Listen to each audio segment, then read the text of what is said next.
Assalamualaikum warahmatullahi wabarakatuh. Salam sejahtera bagi kita semua.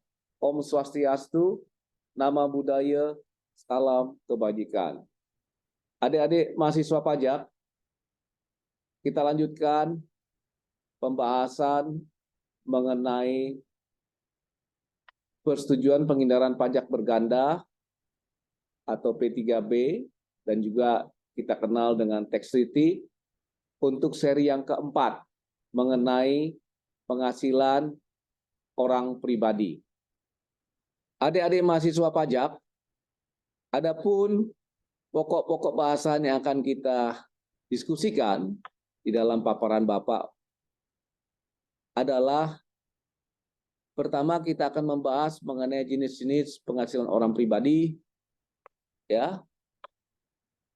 Kemudian kita akan membahas bagaimana pembagian hak pemajakan untuk masing-masing jenis penghasilan orang pribadi.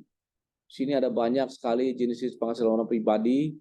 Ada independent personal services, ada dependent personal services, entertainer, director fee, government services, professor and teacher, pensiun, annuitas, and student, dan pelajar.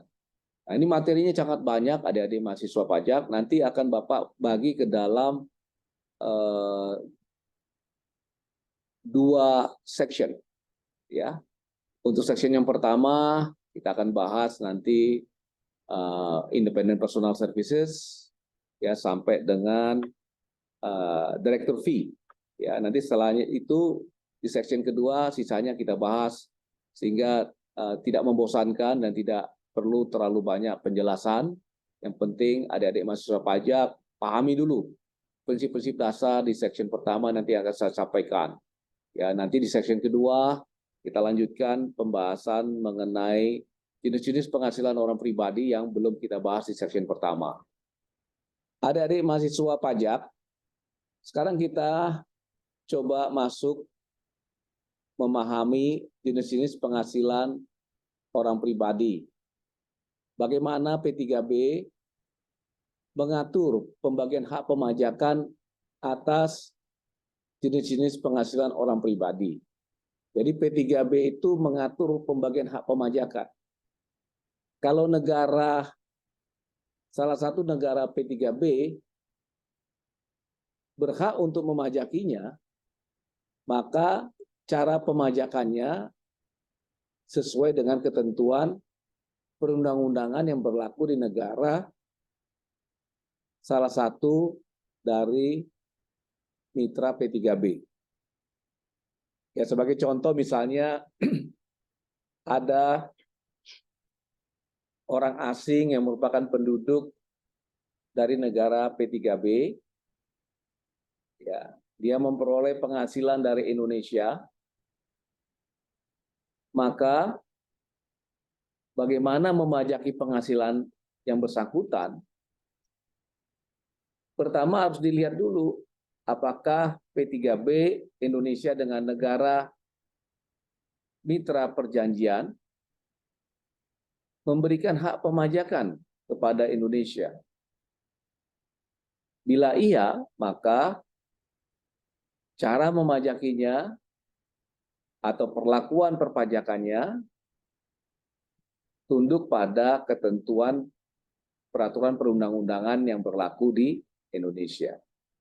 Namun sebaliknya, kalau di dalam P3B tidak memberikan hak pemajakan kepada Indonesia, walaupun Indonesia adalah negara sumber di mana penghasilan itu timbul atau berasal, maka Indonesia tidak dapat menerapkan ketentuan peraturan perundang-undangannya karena di dalam P3B tidak diberikan hak pemajakan kepada Indonesia. Baik adik-adik mahasiswa pajak, Bapak akan menjelaskan satu persatu jenis-jenis penghasilan orang pribadi. Yang pertama adalah independent personal services. Ini adalah kegiatan jasa usaha yang dilakukan oleh orang pribadi secara mandiri. Ya, misalnya orang pribadi tersebut menjalankan usaha perdagangan antar negara, misalnya orang pribadi tersebut ya membuka toko ya di Indonesia, ya misalnya orang asing ya penduduk dari negara mitra perjanjian membuka toko di salah satu mall di Indonesia, katakan di Jakarta atau di Depok. Dia memperoleh penghasilan dari usaha tersebut. Bagaimana perlakuan PPh-nya? Ya, jadi ini adalah yang kita sebut dengan independent personal services. Contoh lain misalnya ada orang asing, orang pribadi menjalankan jasa konsultasi di Indonesia, memberikan advice di Indonesia, sehingga dia memperoleh income. Nah, orang asing yang menjadi penduduk dari negara mitra perjanjian tersebut, tentu penghasilannya bagaimana perlakuan PPh-nya. Pertama kita lihat dulu, apakah dalam P3B Indonesia diberikan hak pemajakan. Kalau iya, maka ketentuan peraturan perundang-undangan di bidang pajak penghasilan dapat kita terapkan. Namun sebaliknya, sekali lagi saya ingatkan, kalau tidak diberikan hak pemajakan tersebut, maka Indonesia tidak dapat menerapkan ketentuan perundang-undangan perpajakannya untuk memotong penghasilan diterima oleh orang pribadi tersebut. Berikutnya yang kedua adalah dependent personal services. Ini adalah orang asing yang menjadi penduduk dari negara mitra perjanjian, memperoleh penghasilan dari Indonesia yang diperoleh dari pekerjaan. Mungkin sebagai manajemen di perusahaan tersebut. Nah, tentu pertanyaannya adalah bagaimana perlakuan PPh atas penghasilan tersebut. Apabila hak pemajakan diberikan kepada Indonesia, kembali lagi, maka kita bisa memajakinya sesuai dengan ketentuan peraturan perundang-undangan di bidang pajak penghasilan. Demikian pula sebaliknya, kalau dalam P3B tidak diberikan hak pemajakan, tentu kita tidak dapat memajakinya. Ini adalah dependent personal services. Ya. Yang selanjutnya adalah entertainer. Bisa artis, bisa mau olahragawan. Nah, ini adalah income atau penghasilan diterima oleh olahragawan maupun artis, ya, yang merupakan penduduk dari negara mitra perjanjian. Penghasilan tersebut dia peroleh karena dia melakukan aktivitas keartisannya, melakukan pertunjukan, atau melakukan pertandingan eksibisi untuk atlet, sehingga dia memperoleh income di Indonesia. Ya. Nah, tentu bagaimana pemajakannya? Maka kita lihat bagaimana pengaturan di P3B. Selanjutnya adalah director fee. Director fee adalah income yang diterima oleh orang pribadi yang jabatannya sebagai direktur atau komisaris pada satu perusahaan, katakanlah di Indonesia. Nah, bagaimana perlakuan PPh-nya atas imbalan remunerasi yang diterima oleh direktur yang bersangkutan yang merupakan orang asing penduduk dari negara mitra perjanjian? Nah, kembali lagi, bagaimana P3B mengaturnya. Kemudian selanjutnya adalah government service. Nah, ini biasanya untuk orang-orang asing yang memperoleh imbalan dari Indonesia, ya, karena dia bekerja di instansi pemerintah, katakanlah pemerintah Indonesia. Nah, ini biasanya Misalnya contohnya adalah orang-orang asing yang bekerja di KBRI Indonesia yang di luar negeri. Ya, misalnya di Belanda. Ya, KBRI Indonesia mempekerjakan orang Belanda, ya, keturunan Indonesia, misalnya contoh. Tapi dia adalah warga negara Belanda, penduduk Belanda, ya. Dia memperoleh penghasilan dari Indonesia, ya, karena dia bekerja di KBRI Indonesia di Belanda. Nah, sekarang pertanyaannya, bagaimana perlakuan PPh atas penghasilan yang dia terima? Gitu ya. Kemudian yang berikutnya, pelajar, student. Nah, ini biasanya yang diatur di sini adalah ya penghasilan yang dia terima. Misalnya berasal dari beasiswa. Ini bagaimana perlakuan PPh-nya? Sebagai contoh misalnya ada pelajar dari Turki, pelajar asing yang katakan sekolah di perguruan tinggi yang ada di Indonesia atau sekolah-sekolah menengah atas yang ada di Indonesia. Orang asing ini adalah penduduk dari negara mitra perjanjian. Dia memperoleh katakan beasiswa untuk membiayai studinya selama di Indonesia. Nah, ini bagaimana perlakuan PPh atas beasiswa tadi? Demikian pula dengan pensiun dan anuitas.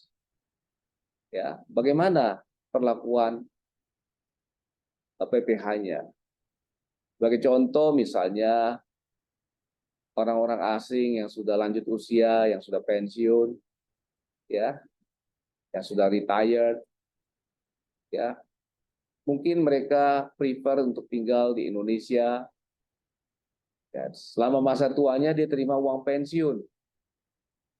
Pertanyaannya, bagaimana perlakuan PPh atas uang pensiun yang dia terima secara teratur tiap bulan?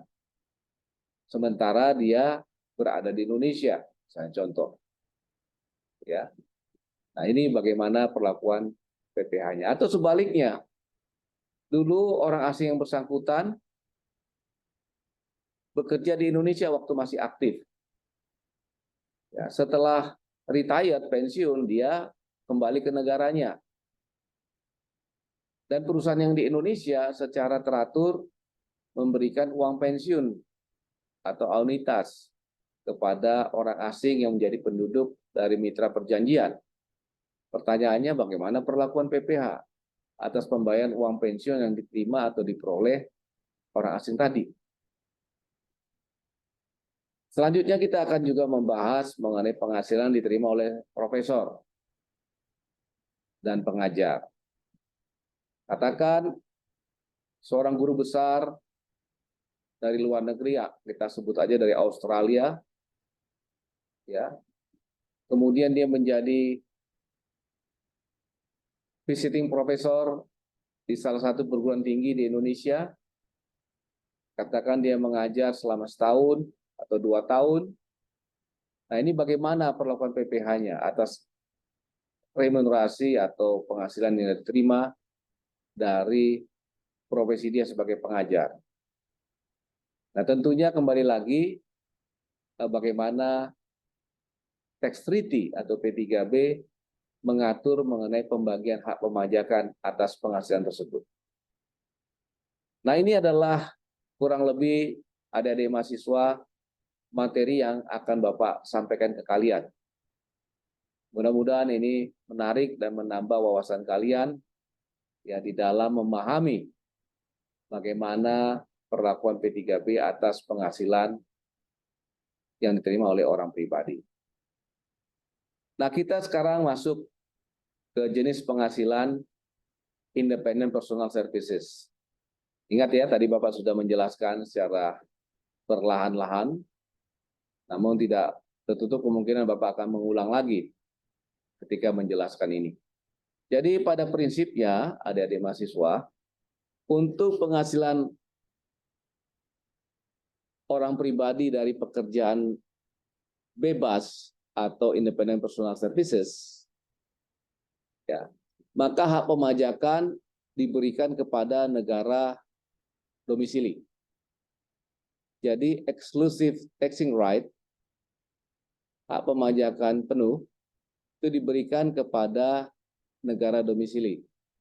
Artinya negara di mana orang pribadi tersebut terdaftar sebagai penduduk, tercatat sebagai wajib pajak dalam negeri.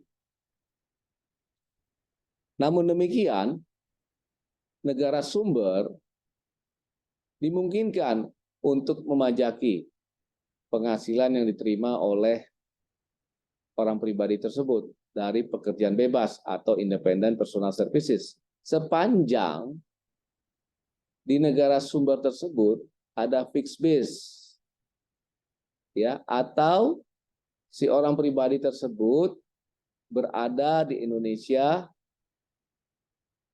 dalam jangka waktu melebihi time test. Jadi melebihi batasan waktu yang diatur di dalam P3B.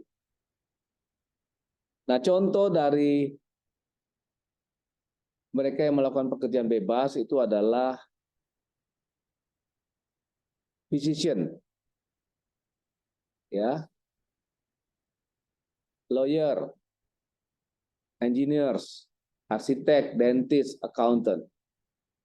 Ya, ini adalah contoh-contoh profesi yang menjalankan pekerjaan bebas. Termasuk juga yang mereka menjalankan usaha. Itu juga termasuk dalam pengertian ruang lingkup independent personal services. Jadi sekali lagi saya ambil contoh, misalnya ada seorang lawyer dari Australia misalnya, ya, kemudian dia memberikan jasa hukum di Indonesia. Prinsipnya penghasilan dia terima dari Indonesia akan dipajaki di Australia. Jadi Indonesia tidak berhak untuk memajakinya sesuai dengan P3B. Namun demikian, apabila terbukti bahwa lawyer dari Australia tadi berada di Indonesia lebih dari time test, ya, dalam rangka memberikan jasa konsultasi hukum, maka atas penghasilan tersebut dapat dipajaki di Indonesia. Nah, ini adalah contoh di mana negara sumber dapat memajakinya. Nah, sekarang tinggal persoalannya bagaimana cara memajakinya sesuai dengan ketentuan Undang-Undang Pajak Penghasilan. Maka Indonesia bisa memajakinya dengan menggunakan pasal 26. Ya, PP pasal 26 dengan tarif tentunya 20% sesuai dengan undang-undang kita. Dari jumlah bruto yang diterima oleh lawyer yang merupakan penduduk dari Australia. Bagaimana dengan fixed base, Pak? Nah, fixed base ini terkait dengan tempat tetap usaha. Kalau dapat dibuktikan bahwa orang pribadi, katakan dari Singapura, memperoleh penghasilan, ya, dari independent personal services, terbukti dia memiliki tempat tetap usaha, maka dapat dikatakan hak pemajakan diberikan kepada Indonesia. Jadi ini adalah contoh-contoh bagaimana negara sumber dapat memajaki atas penghasilan dari pekerjaan independent personal services yang berasal dari Indonesia sebagai negara sumber. Ya, selanjutnya ke slide berikutnya.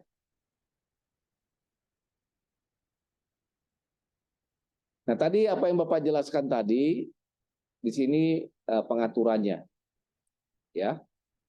Jadi di pasal 14 ayat 1 disebutkan income derived by a resident of a contracting state in respect of professional services or other activities of an independent character shall be taxable only in the state except in one of the following circumstances when such income may also be taxed in the other contracting state. Jadi saya ulangi lagi bahwa penghasilan yang diterima oleh penduduk, resident itu penduduk, a contracting state, ya, dari mitra perjanjian, in respect of professional service or other activities of an independent character, dari aktivitas pekerjaan profesi maupun aktivitas-aktivitas yang memiliki karakter independen, shall be taxable only in that state, hanya dipajaki di negara yang bersangkutan, maksudnya negara domisili, except in one of the following circumstances, when such income may also be taxed in the other contracting state. Jadi apabila pengecualiannya apabila memenuhi kondisi-kondisi tertentu, ya, yang nanti akan dijelaskan, maka ini dapat dipajaki di negara sumber. Ya. Selanjutnya, if he has a fixed base regularly available to him in the other contracting state for the purpose of performing his activities, in that case, only so much of the income as is attributable to that fixed base may be taxed in the other contracting state. Jadi yang tadi katakan pemajakan bisa diberikan kepada negara sumber kalau ya keberadaan dari orang pribadi tersebut mengakibatkan timbulnya fixed base atau tempat tetap usaha dia. Ya, dikatakan orang asing menjadi penduduk dari negara treaty partner atau mitra perjanjian itu atas penghasilannya dari aktivitas independent personal services atau pekerjaan bebas ya dapat dipajaki di negara sumber sepanjang dia memiliki fixed base, tempat tetap usaha, ya, di Indonesia misalnya, maka penghasilannya bisa dipajaki di Indonesia. Kalau bisa kita buktikan dia punya fixed base. Kemudian kondisi berikutnya adalah if his stay in the other contracting state is for period amounting to or exceeding in the aggregate 180 days in any 12-month period commencing or ending in a fiscal year concerned, in that case only so much of the income as is derived from his activity performed in the other contracting state may be taxed in that other contracting state. Jadi kalau keberadaan dari orang asing tadi yang berasal dari negara mitra perjanjian berada di negara sumber atau di Indonesia misalnya melebihi dari time test, ya, maka hak pemajakan dapat diberikan kepada negara sumber. Ya. Jadi ini yang dimaksud di paragraf 1 artikel 14 atau pasal 14 ayat 1. Lanjut ke ayat 2. Di ayat 2 ini adalah contoh-contoh profesi pekerjaan yang termasuk dengan pekerjaan bebas, ya. Term professional services includes especially independent, scientific, literary, artistic, educational, or teaching activity, as well as the independent activity of physician, lawyer, engineers, architect, dentist, and accountant. Jadi profesi seperti dokter, akuntan, arsitek, engineer, lawyer, ya, pengacara, ya, legal consultant dan sebagainya. Ini adalah contoh-contoh dari aktivitas pekerjaan independent services, ya, pengertian dari professional services. Jadi itu adik-adik mahasiswa pajak yang terkait dengan independent personal services. Selanjutnya kita akan membahas mengenai penghasilan dari pekerjaan atau dependent personal services. Prinsip pemajakannya adalah negara di mana pekerjaan itu berlangsung. Negara di mana pekerjaan itu dilakukan, itulah yang diberikan hak pemajakan atas penghasilan yang timbul dari pekerjaan. Ya, tentunya dalam hal ini katakan ada orang asing dari negara mitra perjanjian, ya, penduduk dari negara mitra perjanjian, melakukan pekerjaan sebagai katakanlah manajer, ya, sebagai teknisi pada perusahaan yang ada di Indonesia misalnya. Pertanyaannya, bagaimana perlakuan PPh atas penghasilan yang dia terima dari pekerjaan yang dia lakukan di Indonesia? Nah, untuk menjawab hal tersebut, kita harus melihat bagaimana P3B Indonesia dengan negara mitra perjanjian mengatur mengenai pembagian hak pemajakan. Ya, tadi saya sudah sebutkan bahwa hak pemajakan diberikan kepada negara atau jurisdiksi di mana pekerjaan itu dilakukan atau dilaksanakan. Nah, karena dia bekerja di Indonesia, maka hak pemajakan diberikan kepada Indonesia. Lantas bagaimana dengan negara domisili? Negara domisili boleh memajaki, tapi dengan persyaratan. Persyaratan ini harus dipenuhi. Ya, harus dipenuhi ya secara akumulasi. Secara kumulatif. Pertama, yang bersangkutan, orang pribadi tadi, berada di Indonesia dalam melaksanakan pekerjaan tadi, tidak melebihi time test yang disepakati diatur di dalam P3B. Kemudian berikutnya, imbalan remunerasi yang dia terima dari pekerjaan tersebut bukan beban dari wajib pajak di Indonesia. Bukan menjadi beban biaya bagi wajib pajak yang merupakan penduduk Indonesia. Selanjutnya, biaya tersebut tidak dapat diperlakukan sebagai pengurang atas penghasilan kena pajak.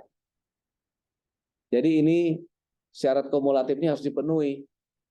Salah satu tidak dipenuhi, maka hak pemajakan diberikan kepada negara atau jurisdiksi di mana pekerjaan tersebut dilaksanakan atau berlangsung. Dari contoh tadi, misalnya Indonesia. Adik-adik mahasiswa pajak, selanjutnya kita perhatikan di sini, ya, penghasilan dari pekerjaan dimaksud itu adalah tadi saya jelaskan gaji, upah, atau remunerasi yang sejenis yang diterima oleh orang pribadi sehubungan dengan pekerjaan yang dia lakukan. Jadi ini penjelasan Bapak mengenai dependent personal services. Kita lanjutkan ke slide berikutnya, please.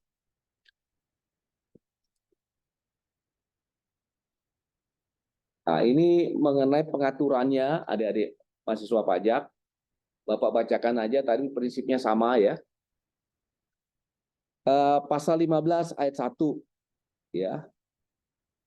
Subject to the provision of Articles 16, 18, and 19, salaries, wages, and other similar remuneration derived by a resident of the contracting state in respect of an employment shall be taxable only in the state unless the employment is exercised in the other contracting state. If the employment is so exercised, such remuneration as is derived therefrom may be taxed in the other states. Jadi tadi Bapak udah jelaskan ya bahwa prinsipnya pemajakan diberikan kepada negara di mana pekerjaan tersebut berlangsung atau dilaksanakan. Nah, sekarang kita masuk ke paragraf 2 atau ayat 2 dari pasal 15. Ini pengecualian, artinya pemajakan diberikan kepada negara domisili. Kalau tadi ayat 1 kepada negara di mana aktivitas itu berlangsung. Ya. Notwithstanding the provision of paragraph 1, remuneration derived by an individual who is a resident of one of the contracting state in respect of the employment exercise in the other contracting state shall be taxable only in the first mentioned state if, ya, ini syarat-syaratnya di bawah, the recipient is present in that other state for a period or periods not exceeding in the aggregate 120 days in any period of 12 months. Nah, ini kalau di tax treaty diatur ya, time testnya itu 120 hari dalam 12 bulan. Di masing-masing treaty itu bisa berbeda-beda. Katakan tax treaty Indonesia Australia, tax treaty Indonesia Singapura, tax treaty Indonesia Thailand, US, itu bisa beda-beda ya. Ini diambil contoh aja, misalnya 120 hari ya dalam 12 bulan. And ini menunjukkan syarat kumulatif, syarat akumulatif. The remuneration is paid by or on behalf of an employer who is not a resident of that other state. Ya. Nah, yang berikutnya adalah imbalan tadi dibayar oleh pemberi kerja ya yang bukan penduduk dari negara di mana aktivitas itu berlangsung. Ya. Kemudian yang berikutnya adalah the remuneration is not deductible in determining taxable profits of a permanent establishment or a fixed base which the employer has in the other states. Nah, ini kalau pemberi kerjanya bentuk usaha tetap, maka kan kita tahu bahwa bentuk usaha tetap itu bukan resident taxpayer, bukan wajib pajak dalam negeri. Ya. Jadi kalau yang pemberi kerjanya adalah BUT, maka atas remunerasi yang dia bayarkan tadi kepada orang yang melakukan pekerjaan itu tidak boleh dibebankan sebagai biaya. Ya. Non-deductible expenses. Yang terakhir, the remuneration is or upon the application of this article will be subject to tax in the first mentioned state. Jadi kalau imbalan tersebut ya memenuhi persyaratan akumulatif atau kumulatif tadi, maka dia akan dipajaki di negara domisili. Artinya di negara di mana si penerima penghasilan tersebut terdaftar sebagai wajib pajak dalam negeri atau penduduk dari negara yang bersangkutan. Jadi itu kurang lebih adik-adik mahasiswa pajak terkait dengan bagaimana perlakuan P3B atas Dependent Personal Services. Kita lanjutkan.